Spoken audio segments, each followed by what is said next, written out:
You are saying that there are parts of the Bible which you find reasonable and other parts which I'm saying there are parts of religious traditions, whatever they might be, and texts. Okay, there are parts that you find reasonable and parts that you don't, and sure. That's right.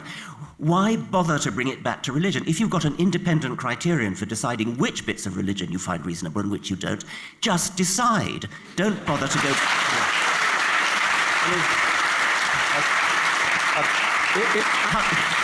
Cut out the middleman of religion and just go straight to your modern, decent, liberal understanding of what's right and wrong. And that doesn't come from the Bible, or if it does, it's a pure incidental accident. But,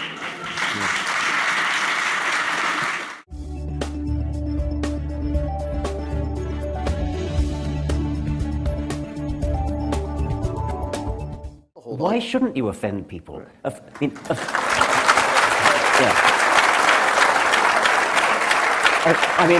On my previous visit to this country, I was in Florida just a few months ago, and a teacher there told me a story. I'll try and remember it. I hope I don't get the details wrong. She was a teacher of biology, and she was teaching evolution, as she should. It's a central theorem of biology. And one... Sorry, why is that funny? This is the United States. Sorry? You cannot teach biology without evolution. It pervades the entire subject. So this teacher was doing that. One student complained to her parents that she was offended by having evolution taught in her school class. The parents claimed. The parents went and complained to the head teacher of the school, who summoned the biology teacher and dressed her down, scolded her for offending this child, ordered her not to teach evolution anymore, even though this was only one child in I don't know how many in the class. That meant that all the other children were deprived of a proper education simply because one child of ignorant, bigoted parents had complained to the school, and the head teacher, an obvious coward, had capitulated to this really appalling state of affairs. Fortunately, the biology teacher herself was a teacher of initiative, and she went to the nearest university and invited a professor to come and teach evolution. Since he was not employed by the school,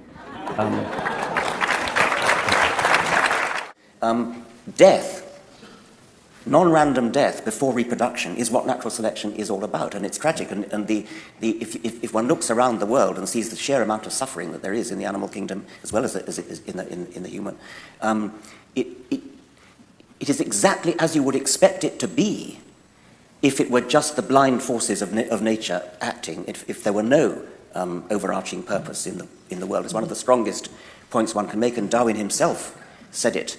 That I find it impossible to believe in believe that the Ichneumonidae, that's a family of wasps who torture their victims in horrible ways, could be created by a beneficent deity, something like that. It's utterly foreign to the scientific way of thinking to say, oh, isn't the world terrible? Shouldn't evolution do something about it? It's because it's terrible that evolution produces the results that it does. What is your opinion on same-sex marriage, and is it against the evolution principle? I don't care what's against the evolution principle. I'm all for going against the evolution principle. Evolution, by natural selection, is the explanation for why we exist. It is not something to guide our lives in our own society. If we were to be guided by the evolution principle, then we would be living in a kind of ultra-Thatcherite, Reaganite society. Study your Darwinism for two reasons: because it explains why you're here, and the second reason is study your Darwinism in order to learn what to avoid in setting up society. What we need is a truly anti-Darwinian society. Anti-Darwinian in the sense that we do not wish to live in a society where the weakest go to the wall, where the strongest suppress the weak, even kill the weak. I at least do not wish to live in that kind of society. I want to live in a sort of society where we take care of the sick, where we take care of the weak, take care of the oppressed, which is a very anti-Darwinian society. So I'm baffled by the way sophisticated theologians who know perfectly well Adam and Eve never existed still carry on talking about it as though it had some profound wisdom to impart to us in an allegorical sense. I mean, that I presume is what you mean. Pretty much. It's, again, something which isn't just a 21st century invention, but it's a way people have read Genesis from very early on. But I don't understand why you really bother, because when you think back to who wrote Genesis, there's no reason to think that they possessed any particular wisdom or knowledge. Why would you want to waste your time reinterpreting Genesis to make sense of it in the 21st century? Why not just stick to 21st century science? Ayaan Hirsi Ali, who some of you may know of, who herself escaped from Islam in Somalia, became a member of parliament in the Netherlands, and now lives here under armed guard. She is deeply worried that America is, and the West generally, are sleepwalking in the face of the danger from militant Islam. It's, of course, expressed in its most extreme form we've yet seen, in the form of ISIS, at present in Syria and Iraq. And I think just about everybody has been horrified by seeing pictures of people being beheaded and people being stoned to death for the crime of being raped. Imagine that. The crime of being seen out, of a woman being seen out and about without a male relative to accompany her. In Saudi Arabia, women aren't allowed to drive. Gay people are persecuted and sometimes executed for being gay. This is orders of magnitude more horrible than anything that we see in the West.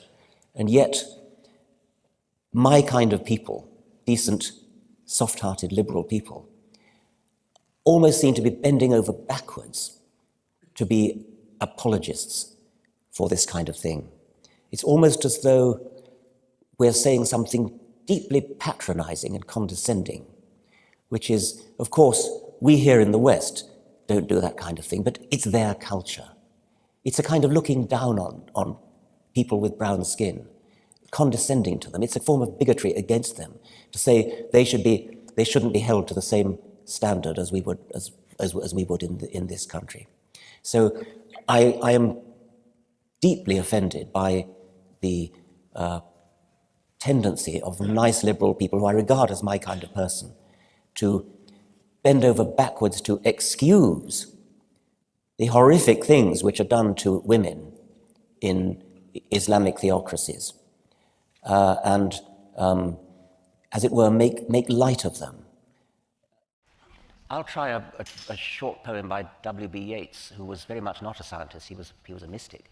But this, to me, carries a sort of message of scientific wonder. Be you still, trembling heart. Remember the wisdom out of the old days.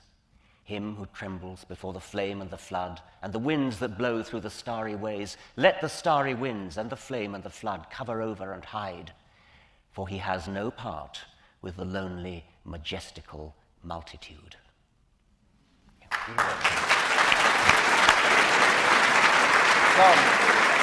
Please join me in thanking Richard Dawkins, everybody.